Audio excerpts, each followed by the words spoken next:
Hello everyone, and welcome to the Execution Mastery Masterclass Day 2. And today we are going to be looking at the unknown execution sabotages. Track 2. If you would remember that while you were filling your registration forms, there were certain questions that I asked so that we could be able to help ourselves more in this journey. And I asked questions that had to do with the challenges you were facing with regards executing some of the projects and the visions in your heart in previous times, and the consistency in the answers, the answers filled by so many of you revealed to me that there was a need to really touch on this side of execution, the unknown execution sabotages. Okay, so let's get to it. Let's quickly do a recap from what we touched yesterday. Track 1, I opened you up to myths and lies, and then the reasons why you have to execute. Number 1, for myths and lies, we said that having a mindset that says what will be is going to be will not help you. It's not true. What will be is not going to be. Sometimes you say to yourself, people say to themselves, all I need is for my goals to be smart. No, not at all. You need to understand what the smarter theory is about. That smart now doesn't only do it. Smarter is what does, where an extra ER has been added to it, where you're saying specific, measurable, attainable, realistic, time bound, but then there is also the place for evaluating what you have done and then re-strategizing. Okay, so number 3, we talked about a myth where people say that just pay people and they will do the work. If you get the wrong people, the work will not be done, your money will be wasted. If you pay the wrong people, if you don't get the right people that don't have the right kind of attitude, that's where recruitment comes in and team building comes in, and we're going to get there. Excuse me, we're going to get there as we go on. And then sometimes you tell yourself, I am very busy, no time. That's not true. That's not true. You create time for what's important. So if you keep telling yourself, I'm very busy, no time, it's just going to sit down there, that project, and at the end of the day, you'll just be feeling bad that you never get things done. And but that's not the kind of person you want to be, is that? No. Another mindset and lie is that you tell yourself that, you hear people say, all I need is structure, I don't need goals. Let me just, once the structure is there, I just put this person here, and there's a system flowing, I don't need goals. Goals help you measure your progress. How do you know your progress report without a goal? You can have a structure, but then if you don't know whether what you want to make is 2 million in 1 month, or what you want to make is 5 million in 3 months, then it's not ideal. It's not a complete process. We also talked about the reasons to execute, okay? And I was trying to show you here God's original masterpiece for execution. God himself, whom we believe in, is an executor. All right, he gets the job done, and this is how he wants us to be, because we have been created in his image. So I'm telling you here that number 1 reason is that you are an extension of God's original intelligence. Every time we catch a picture in our heart, is because God is saying that I want to express through your own uniqueness a kind of way to do work, a kind of way to achieve something. Okay, so even if there's a fact that we know that there is nothing new under the sun, but we also know the principle of innovation. Everything God did from the beginning was a certain level kind of work, but Adam and other generations took it further by innovation. So you are an extension of God's original intelligence. I also made you to understand that your light shines when you execute. That is when we know what you really carry on the inside. Number 3, execution opens the multi-layers of your vision. No So we see when God did day one, he did something. He created the heavens and the earth, and then day two, the earth can now have plants, can now have, can now have vegetation, can now have, animals in the sea. It was always opening multi-layers of the vision. There are multi-layers of that project. So you may start by writing a book today, and say, I want to write a book. And who knows, maybe a book club is also can come out of that book that you just wrote. Maybe another mini workbook can come out. So there are layers of your vision. So if you don't do one, you'll be depriving yourself of working in the other levels. Number 4, execution brings about your increase and elevation. When you're able to execute a particular project. I want to do this, and then it always increases your value, and value increases your worth. It increases your hierarchy. Imagine if I didn't go out being an author, allowing myself to put my thoughts down on paper, and the first phase, all I did was ebooks. And then in 2020, I said, no, I want to be a published author. I want to now print my books, have some book in print. And I wrote a new one. And then by the time I had that, I began to receive more opportunities to speak, more inflow of abundance, and then more money, because I was now creating value through my writing. So execution brings about your increase and elevation. So let's quickly go straight into what I want to touch today. Like I said, I can't just throw you guys into saying this is what execution is about. Do this, do that, without necessarily dealing with all the baggages that we may have been carrying on the inside. We need to get rid of those blocks so that by the time we get into the main thing, you would know what to begin to do, and you will know how to identify these challenges when they show up again. Let's understand what execution is really about. Listen, it's about implementation, it's about accomplishment, it's about enforcing. All right, you're enforcing something, you're saying this is about enforcing. I can't, for a better word, let's stay with that. You're discharging responsibility, because in some scenarios, you're not only going to be the one doing all the work, you're going to be discharging responsibilities. It is about performance, because at the end of the day, on the other side, people are going to judge your performance. You're going to say, oh, this was good, and this is why I can put my money in this. This is why I can buy your product. This is why I can give you an A. This is why I'll call you in to come and do something for me. So that's what execution is about. It is about carrying out your own assignment, carrying out your own assignments and plans. It's about crazily going about all the actions that add up to the completion of a set project. There are various actions. When you think about execution, guys, I don't want you to think it as a one-time event, because it is not. It is not a one-time event. Once I do it, it is our life is evolution of executions. We just keep evolving, executing. As we execute, we evolve. We go higher. As we execute, we evolve. So it's a continual process of getting things done. And I want that to sit right in your mind, because while we are not seeing where work comes in, and I'm helping you to understand what work really is, you will no longer see it as stress, but you see it as a stretch, and stretch is good. So it's a continual process of getting things done. What are sabotages? I love using this word sabotages, because they are obstructions. They are obstructions. They are things that have the power to destroy, to damage in anybody the ability to execute. It shows up in different ways. So we're going to be identifying those sabotages. What sabotages do is that they incapacitate you. It can even be in form of people.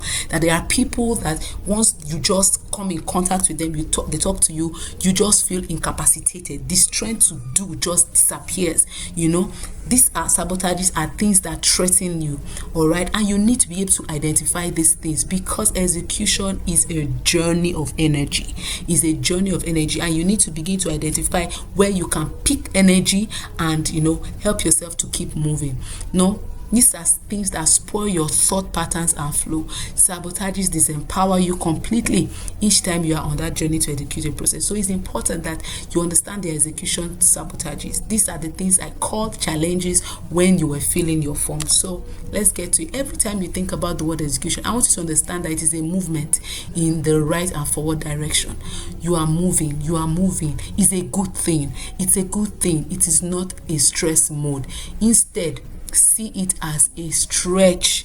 You can't say you want to do something new that you've never done before and it's not stretch. One of the reasons why people back out is because they have mixed that word stretch and stress. The stress is too much, the stress is too much.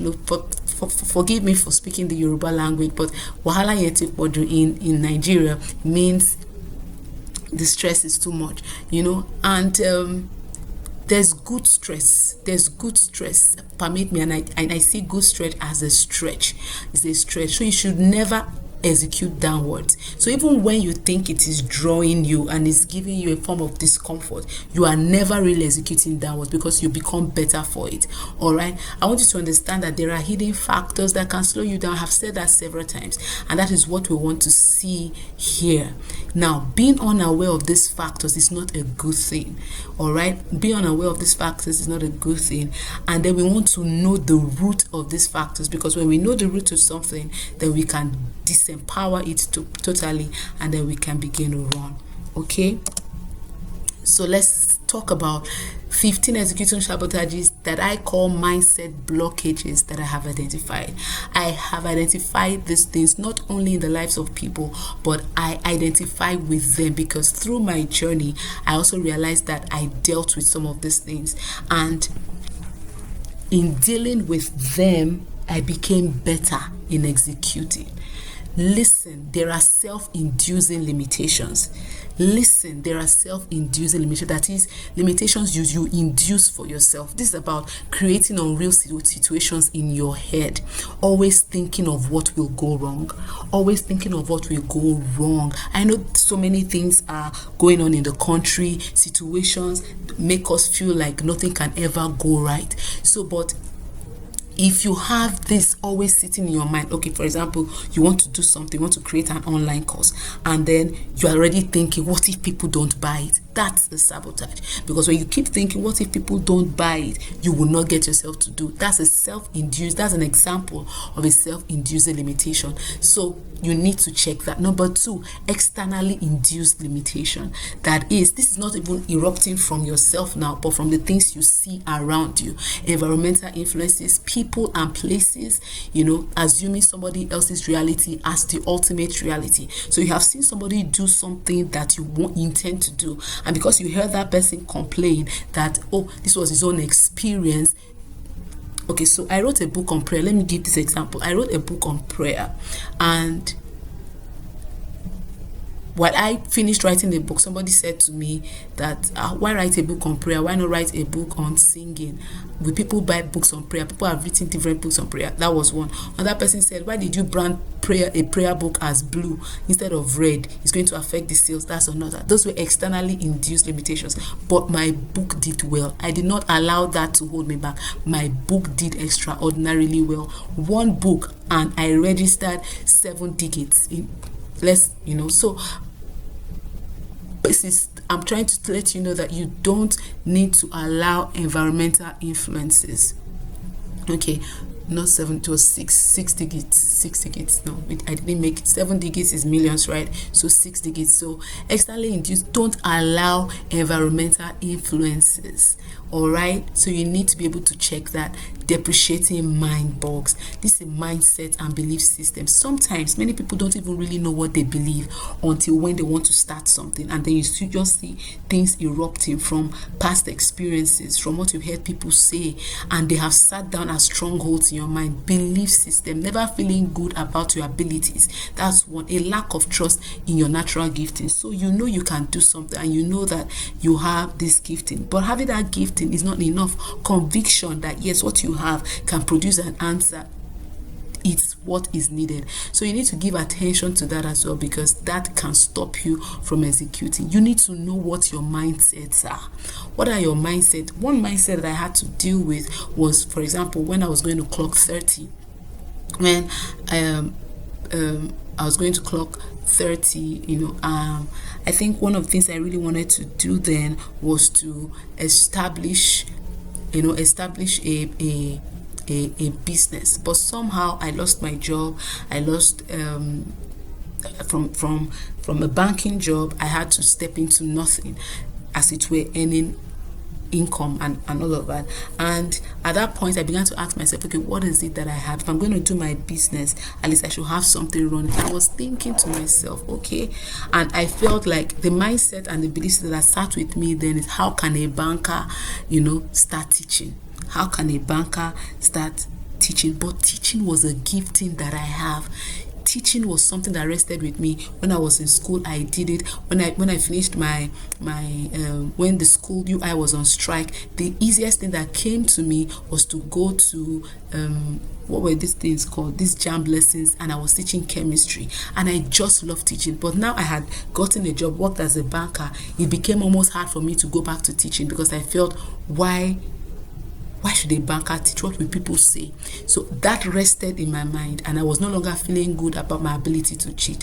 I was losing my trust in that natural gifting, which at that point was in the position to open a way. But I had to deal with it, and I stepped in, and I went back to jam lessons, and I began to teach, and that was where I grew funds to start my hair business. So you need to be able to say, what are these depreciating mind blocks? The procrastination stronghold. This is about shifting the course of actions into the tomorrow without definition.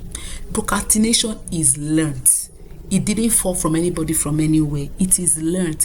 What you make a habit of becomes a practice of, becomes your life. Okay, so people say, procrastination, like, no, it just jumped from somewhere on them. No, you learned it. How do you learn something? By doing it one time, second time, third time, and thinking it doesn't matter, forgetting that you're already building a habit. So if you're going to break that, what you should begin to do is, this thing, I say I'm going to do it now. Just this one. And once that progression shifting, no, I'm doing it now. So by the time you begin to learn how to do things now, you begin to kill procrastination. So this happens more to people who do not understand the urgency of the work they have to accomplish. So like I said, procrastination is learned, and it is a virus. It's a virus to execution. There's no how to get rid of it except to tell yourself, I'm not going to do this anymore. I love myself too much to allow procrastination disturb me from fulfilling my destiny. I want to talk about the hustle spirit at number 5, the hustle spirit. Now, this is the die-hard survival spirit, all for the sake of what you can get now in terms of money. This is about when you see everything only through the window of money. Through the window of money. There are times you're going to execute something, and money is not what you need to execute it. So for example, you want to scale up your business, and what you need at that point in time is to network or to collaborate with another organization. And you think and people like that, all they'll be thinking of is, let's bribe them, let's use money, let's tell them there's money on the table, and you'll be surprised that money will not do so. The hustle spirit is a die-hard survival spirit. Or there are times when you even know that this is something I should be doing in this season. I need to create this. I need to enter into this new phase. I need to execute this project. But because, you have always, done this, I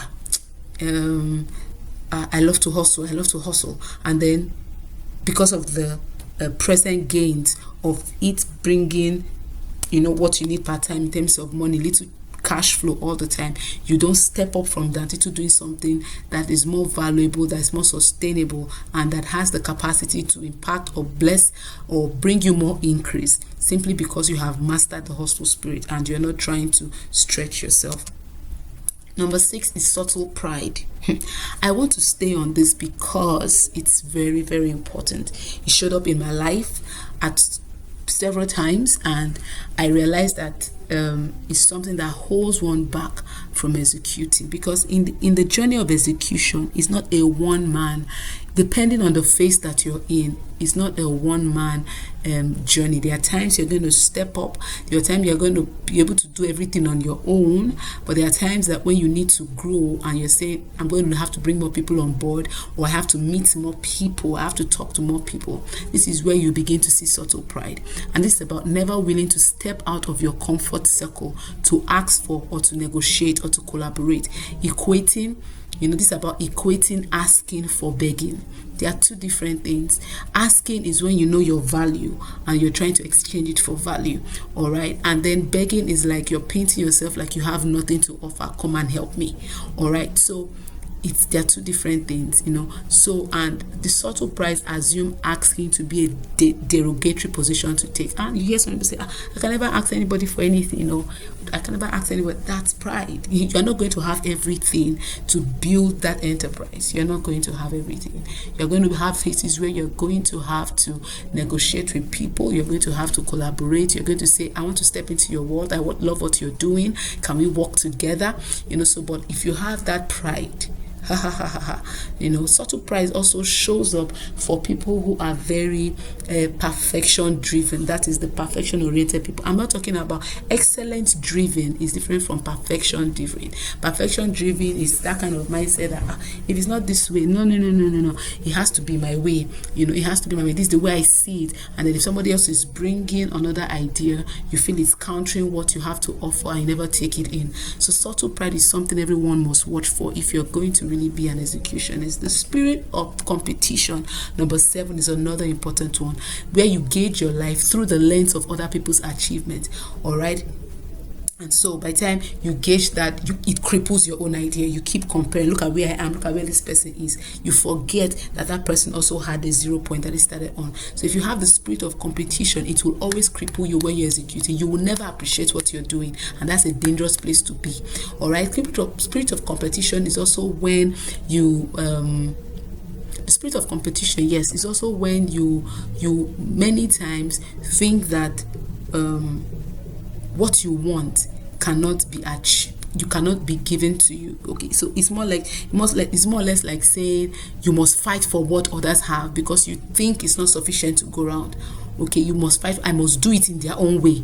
I don't give yourself the opportunity to create in a unique way. I must do it in their way because this is what is selling. This is what I want to do my own this way. And then it cripples your creativity, it cripples your ability to look for other ways to create something of genuineness and authenticity. Number 8 is the lack of faith. This is the ability to see beyond the seen or hold the intangible.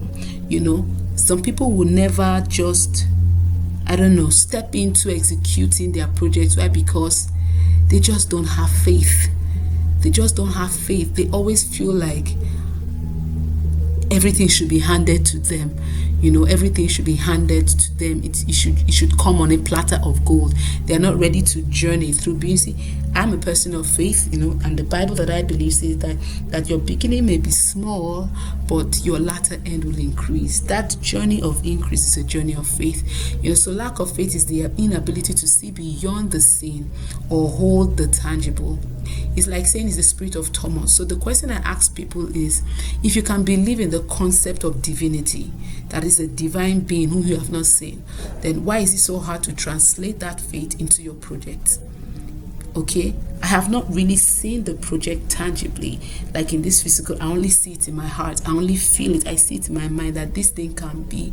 So that's faith. Allow it to push you into taking actions for the project. Number 9, decision paralysis. And I saw this in one of the answers somebody dropped, decision paralysis, but she wrote it as my inability to stay consistent. Okay. Decision paralysis. This is the inability to decide on what is best to do part-time. For me, it is a display of lack of conviction and stems from the angle of impressing people. If you are always from that, the angle of impressing people, it may not show on the outside, but it's always on the inside. You would know it if that is it. So you always see yourself showing decision paralysis. Today you are like, I will do this one. Tomorrow you've changed your mind and like, it's not like this again. Let's do, this. So it stems from the angle of impressing people quickly. Number 10, excuse creation. Excuses will never finish. That's one thing. And excuses don't exist. They're only created by the party who is that's the stakeholders. They're created by the stakeholders. So execution creation, where there is always a cogent reason for not doing what is expected of you, and we have people like that all around. So you can be working with a team now, or you are trying to work on a project, and you have already disseminated the responsibilities, and there's always someone in your team who is always saying why this thing will not work, or why he or she could not achieve that, so excuse is about you living a life that justifies your wrong actions. And if you live this way, forget it. No matter how you start, you probably will not end that project or build it to where you want it to be. We all have the capacity to create excuses, but let's stop there. Number 11, poor sense of focus. This is about giving room to too many distractions when executing. Giving room to you must be able to build that sense of focus. So for example, I was building this course, and I understand myself to a point that when I'm creating, I need that ability to focus and because I know he helps me to be faster. And I think it is the same for everybody, but if I don't do that, I probably will not get the best. So what I did was I endeavored to work at night for this, because I work from home. I have my children, I have other things that I'm at this season, working from home, and so many other things to see to. The kids are on holiday, and I realized that if I'm going to do this well, then I have to work at night. I created that focus because I didn't want to give room to many distractions. So it may show up for each and every one of us in different ways. Another one is the Perfectionist Syndrome. I mentioned it sometime, while I was discussing one of the points above. I did say that this is like one-way traffic. Nothing is ever good enough for them to start with. Nothing. They never see the beauty in the crude resource that they have to start with, and they're always thinking of the finished work, the picture they have in their mind. That's one-way traffic, and it's not good for an executionist. The inability to compartmentalize the project, the vision, or the goal. When you can't see through layers, all right? Some people just have the mind, I want to build a school. I want to build a school, a big time school, and they have not even started having lessons. They have not even started, or they have no idea about what it would take to build a school. They just see the school. I need money. I'll start building. They can't compartmentalize the project and say, okay, phase 1 can be this, phase 2 can be this. And when you don't see this, ouch, it could be a huge problem. Number 14 is a constant life of disorderliness. You would think disorderliness doesn't matter. You think it doesn't matter. Oh, you think it doesn't matter, but it matters a lot. So I see disorderliness as learned scatteredness, when you're always scattered. And it also shows not only in the way you do things, it's going to show in the way you execute your project. Okay, so if you're a disorderly person, you're going to be thinking of having to, create order in some ways, because even in your thought flow, there's a place of being able to conceptualize, and you can't build a concept if you are a disorderly person. Okay, your thought to just be throwing up here and here. So it's learned scatteredness, and if that's a challenge for you, then you're probably going to have to many times maybe outsource some things so that you just work on this habit. 15 is difference in times and seasons. Jumping on a project before it's time.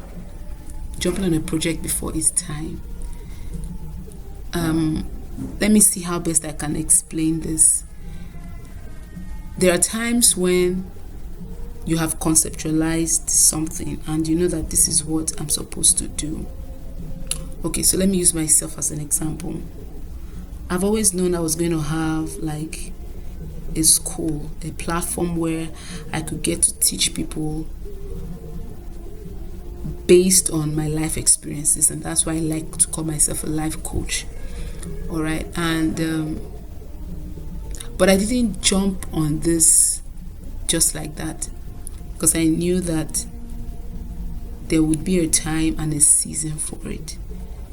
So before the season came, I was using the time to build myself, read, understand more, take some certifications and all of that. It would be so out of place to jump into life coaching when I have not understood how how it's operating now in this digital world. So if you jump on a project before its time, it will stress you out. It will not yield the dividend it's supposed to yield, and then you will not execute that project well, and it could also drain your energy so much that you don't want to continue anymore.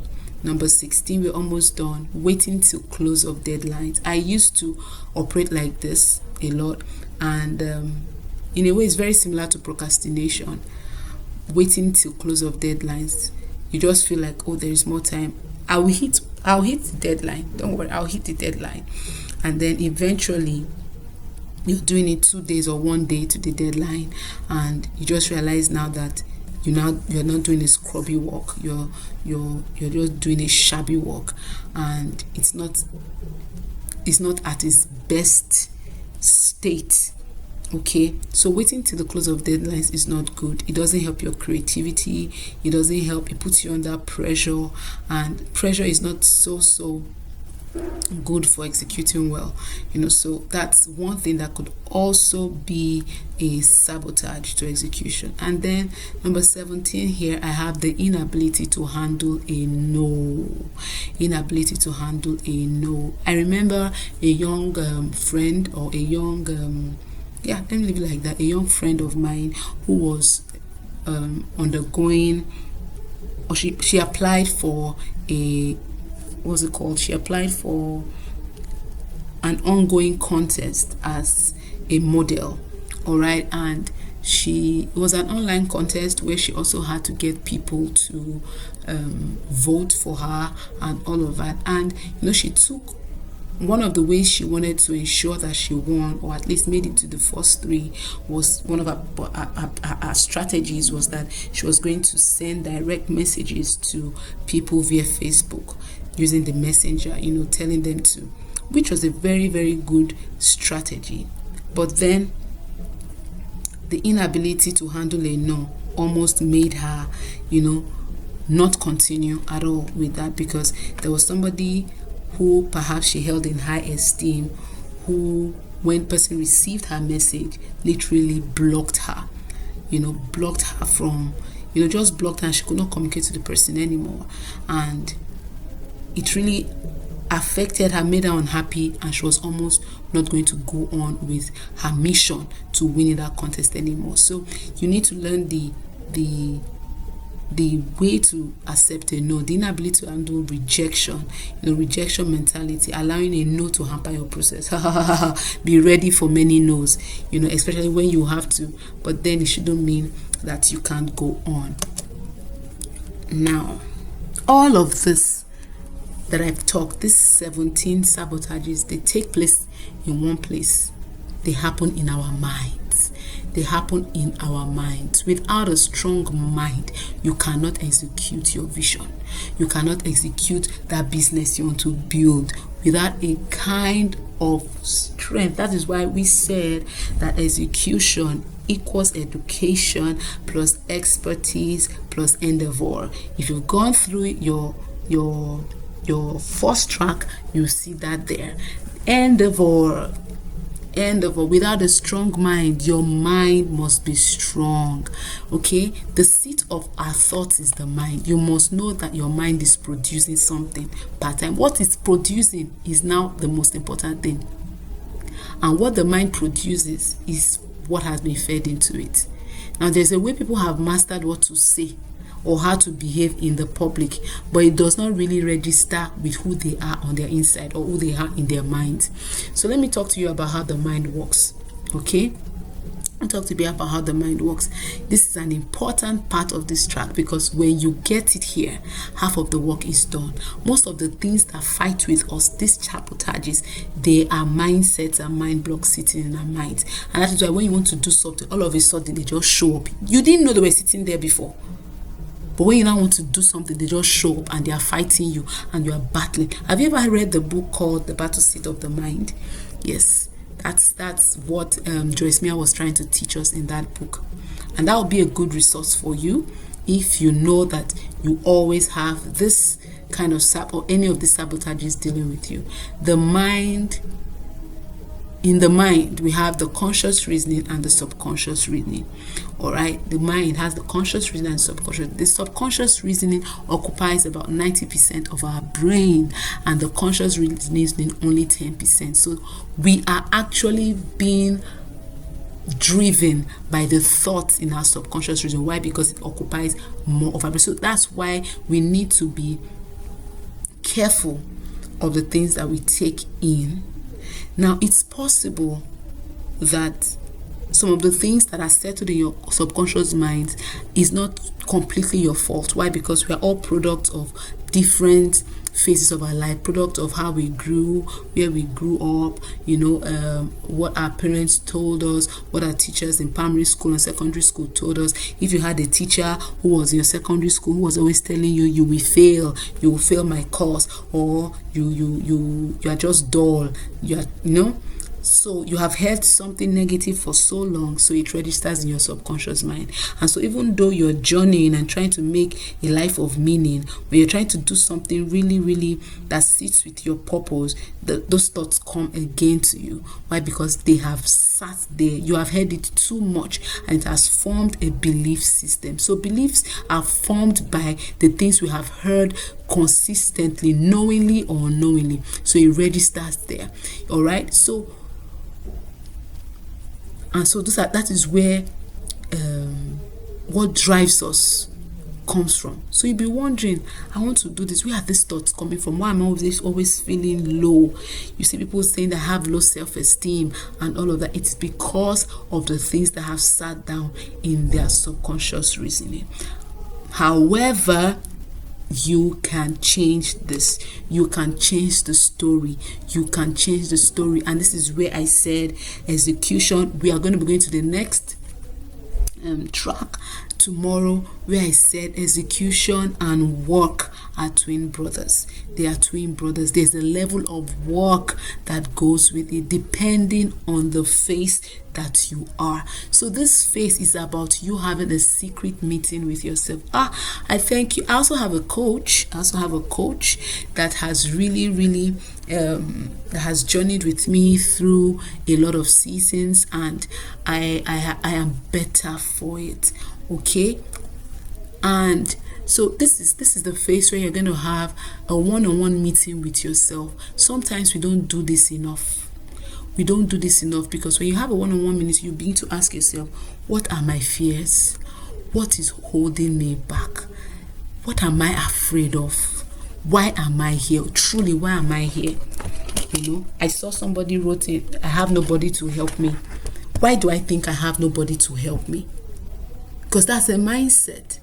I have nobody to help me is a mindset, So you need to sit down and unveil yourself to yourself and say, okay, what is holding me back? Every time, what is it holding me back? And sit down and write it down.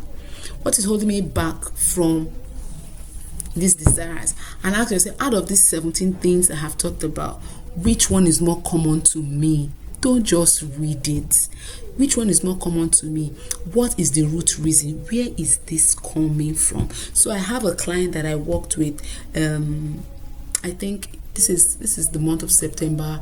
I think June through to July, who had always wanted to empower. She's a fashion designer, and But she has always seen herself in the place of empowering young people.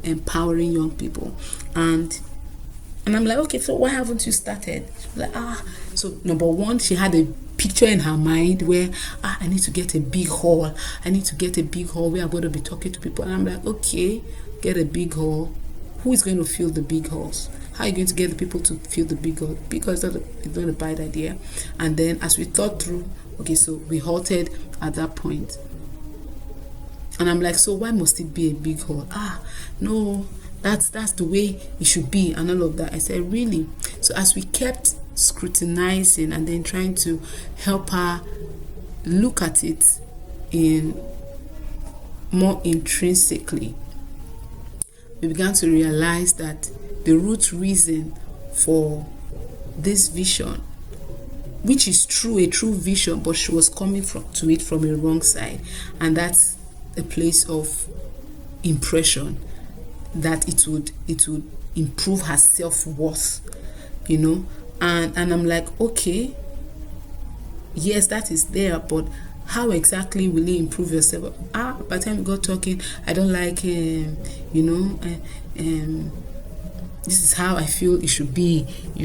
I've always seen myself in that place. I've always seen myself in this top place, and all of that. But when I went with her on that journey, and I realized that, see, there's something lacking here. If you're always thinking of impressing people, or you always think that if you do things only in the big way, that is the only time impact is registered, then there's something wrong. There's a fear somewhere. What are you afraid of? If you do it in this small way and only 30 people come, why do you think that's not impact? Why do you think this would not make sense? And as we began to do that, we realized that, see, there was a self-esteem issue somewhere. She has dealt with rejection, and she wanted to do something that will make her look good or feel accepted in the society. So you need to do this self-scrutiny from time to time. What is the root reason for this slackness? Is it fear? Then you ask yourself, why the fear? Because as soon as we can unveil that, it's a good place to be. With these thought challenges, what happens is that when we don't give attention to these challenges, what happens is that we keep pushing forward the need to execute until we eventually lose the power and momentum to bring to birth what has been deposited in our hearts and within our spirit. The longer you stay in this phase, the longer you keep allowing these things show up, you would lose energy. And I told you, energy and execution go together. You are indirectly teaching your mind that the process of execution is far beyond your reach. Okay? Not giving attention to these things is what builds strongholds. That is, you're allowing that mindset, that fake thing, stay in your mind for too long, as opposed to you dealing with it. When a problem is identified, it must be addressed forcefully. How do you address it? You address it by creating new beliefs that counter the ones that you have stayed glued to. Now you realize that once you want to execute, for example, what example can I use now? You realize that whenever you want to execute something and then a certain fear just pulls it, and you're like, okay, why am I afraid? I feel like I don't qualify to do this. I feel people would question me. Why do I feel people will question me? Okay, if they question me, so what? I'm okay. I'm good. I'm good for the job. I'm okay. I'm okay. I'm not doing it for them to accept me. I'm doing it because I want to create change. I'm doing it because this is what I see I should be doing. I want to satisfy me, not necessarily even satisfy any other person. I want to fulfill what I see. I want to allow myself produce. So you begin to start creating the new beliefs that counter the ones that have stayed glued to you. No one will create these beliefs for you. I could create a set of affirmations for you now and say, go and be reading them. But if it doesn't sit with you, it will be like, it will feel fake. But when you can sit down and say, I am not afraid. This is what I want to do. and I will do it. I'm no longer fearful. It comes from your heart. You're saying it and you're putting it down, and perhaps you even record it on your phone. Those are things I did. I'll record it on my phone with my voice recorder, record it on my phone, and sometimes sleep with it in my ears. Wake up the next morning and I'm focused, just going on my journey. All right. So it's so important that you need to be one. You need to become one with the person who you see on the other side of the job. Because the reason why you saw that project is because you're already there. You're already in that project. You see yourself already doing that thing. So you need to allow yourself here at this side of reality to say, this is who I see there. Who do I need to become now to be that person? So I'm going to ask you to use your worksheets. I've created worksheets for you to journey yourself into crafting affirmations that produce the energy to execute. You know you need that energy. You know you need that energy. So this is about helping you to identify the things that produces the negative energy so that you can begin to erase them.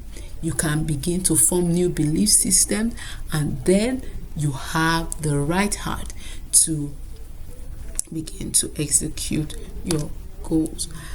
See you on the learning platform on Telegram.